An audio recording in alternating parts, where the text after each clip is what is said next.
Hello, everybody. So today we're going to be talking about the required environmental legislation that you need to know for the AP test.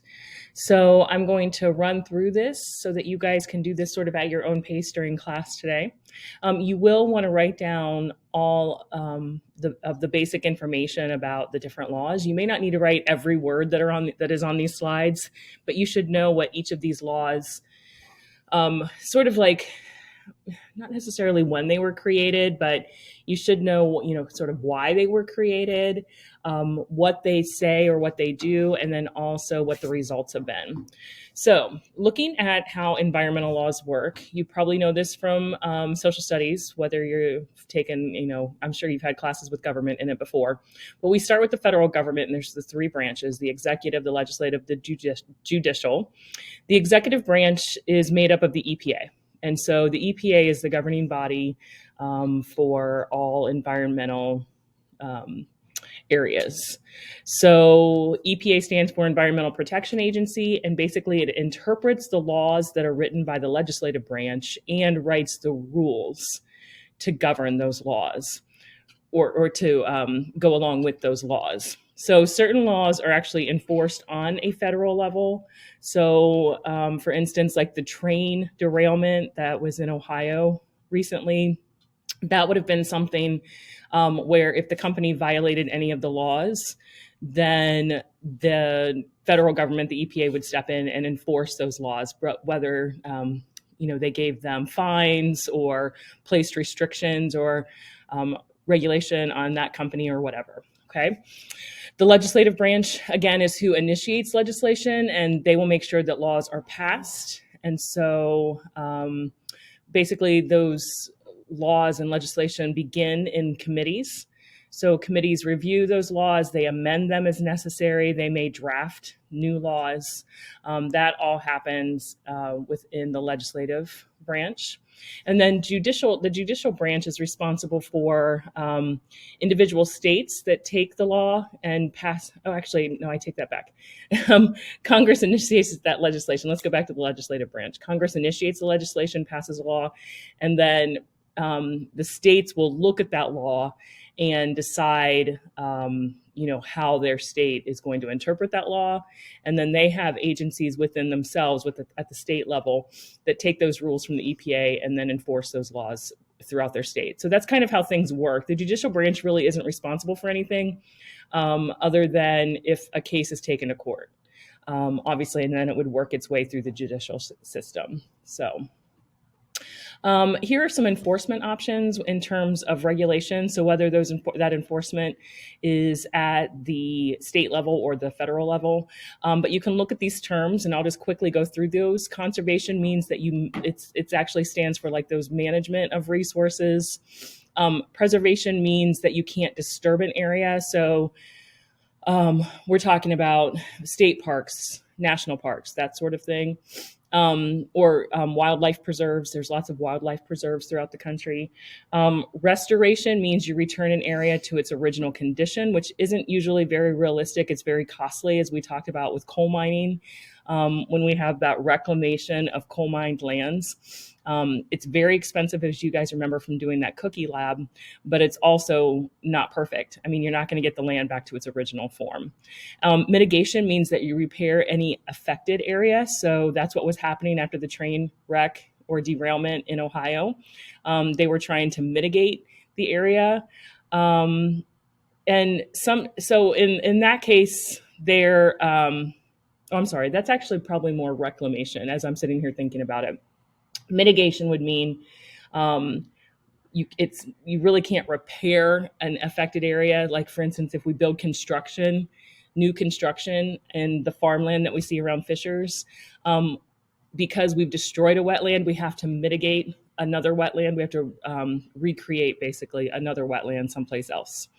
And then reclamation means that you actually recover the resources, you cover the land, protect the wildlife, that sort of thing, from any type of a contaminated site.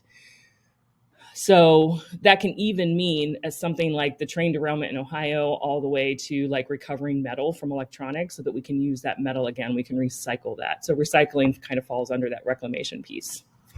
Okay, so let's jump into the legislation. So number one is the Clean Air Act. We'll abbreviate that the CAA, and sometimes it's abbreviated the CAA, probably not on the test, but you might see it elsewhere like that.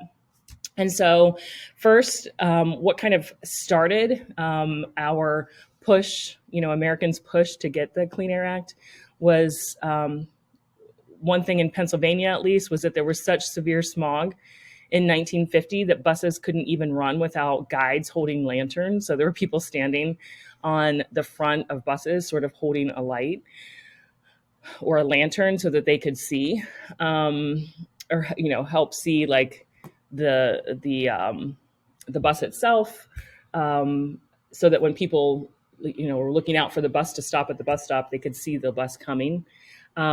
They also had headlights, obviously, but this is one thing that they did.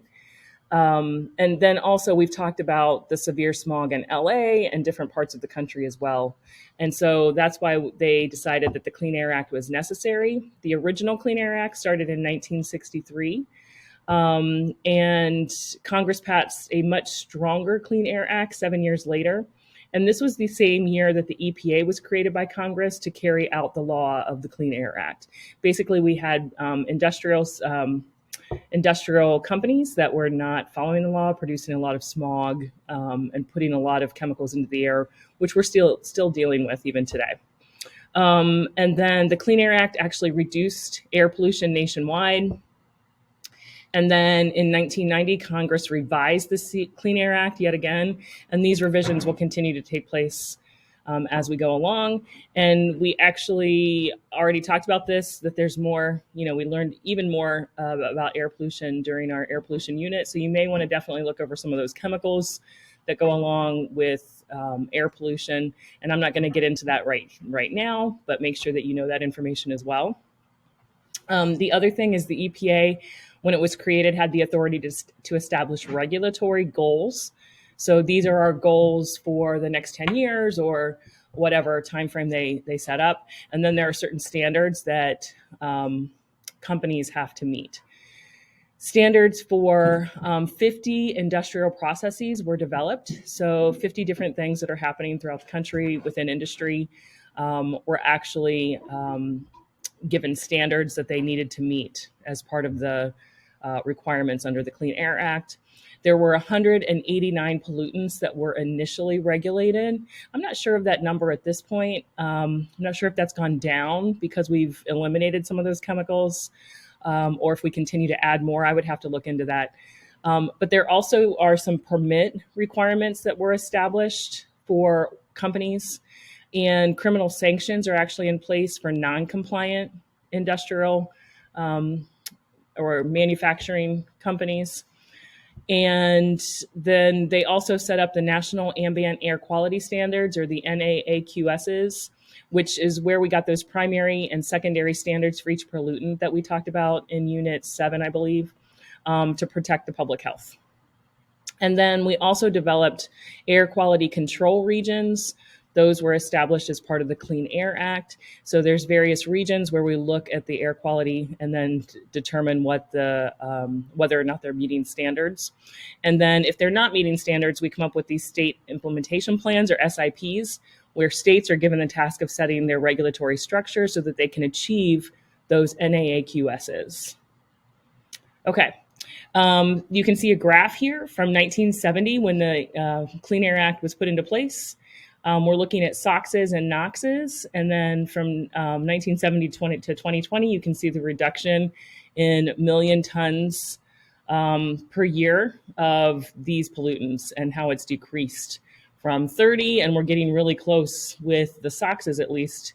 We're getting down to close to zero. We still have a little ways to go with our NOxs, but that's much better than it was in the past. Okay, Clean Water Act regulates discharge of pollutants into the waters of the U.S. This began in 1948.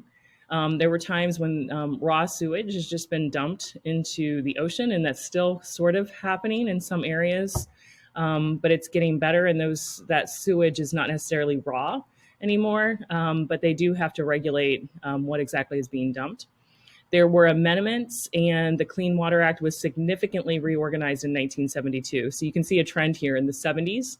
we noticed there were serious problems, and we started to put into place government regulations. The Clean Water Act sets wastewater standards for both industry, which is where we get most of that waste, as we discussed in Unit 8. So most of the water waste is coming from those industrial applications. But it also regulates discharges that are going directly into bodies of water. And again, we learned more in Unit 8. So there's 5 basic program elements of the Clean Water Act. First, there's a permit program. Second, there's a minimum national effluent standard. So what is it that we're pumping back out into the water from our wastewater? There's water quality standards, toxic chemical or oil spill standards. So if chemicals are released, such as with the train derailment in Ohio when toxic chemicals got into the waterways, or oil spills like the Valdez oil spill, or the ExxonMobil down in the Gulf, Valdez over on the Pacific, close to Alaska. And then there's also construction grant programs that can companies can purchase grants to help protect, to provide them with funds so that they can help protect waterways from being polluted. Anyway, so basically they establish allowable levels of specific pollutants, and there are some that are completely restricted. So there were 65 toxic pollutants that were regulated. Now we're up to 128.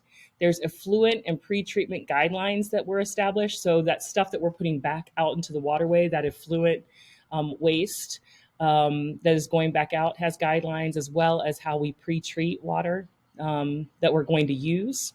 And then they came up with best available technology, and they actually defined what that term meant. And in other words, the company is not going to force, or I'm sorry, the government is not going to force companies or corporations to use technology that's unattainable. So we work with the best available technology that we have at this time. And then there's also spill cleanup provisions that have been established. So Clean Water Act, it protects way more than just water. It protects all of us. All right. The Convention on, and this is a long word, Convention on International Trade in Endangered Species of Wild Fauna and Flora, or otherwise known as the CITES. It was established in 1973. Again, we see this trend. There's an international agreement that placed on wildlife trade. So all of these regulations went into that. There's still people that smuggle wild animals, whether that be parrots, birds, snakes, any kind of reptile, large animals, like even large cats, and other various things that were just being pulled out of their environment, decimated, basically. Their populations were decimated. And in 1973, internationally, the planet decided we needed to do something about that. So they aim to ensure that international trade in specimens of wild animals and plants does not threaten their survival. So safeguard species have been, it protects safeguard species from overexploitation, and safeguard species are those organisms that are crucial to their environments. And then CITES regulates international trade on the basis of a system of permits and regulations. So in other words, if you want to take an animal and sell it or trade it or put it in a zoo or a wild animal park or anything like that, there are specific permits and certificates that have to be approved. And so it's a completely regulated system at this point. It didn't used to be in the past. Okay. The Comprehensive Environmental Response, Compensation, and Liability Act, or CERCLA, also known as the Superfund. Superfund was passed in 1980 in response to the release of hazardous substances that were put into the environment that definitely endangered public health.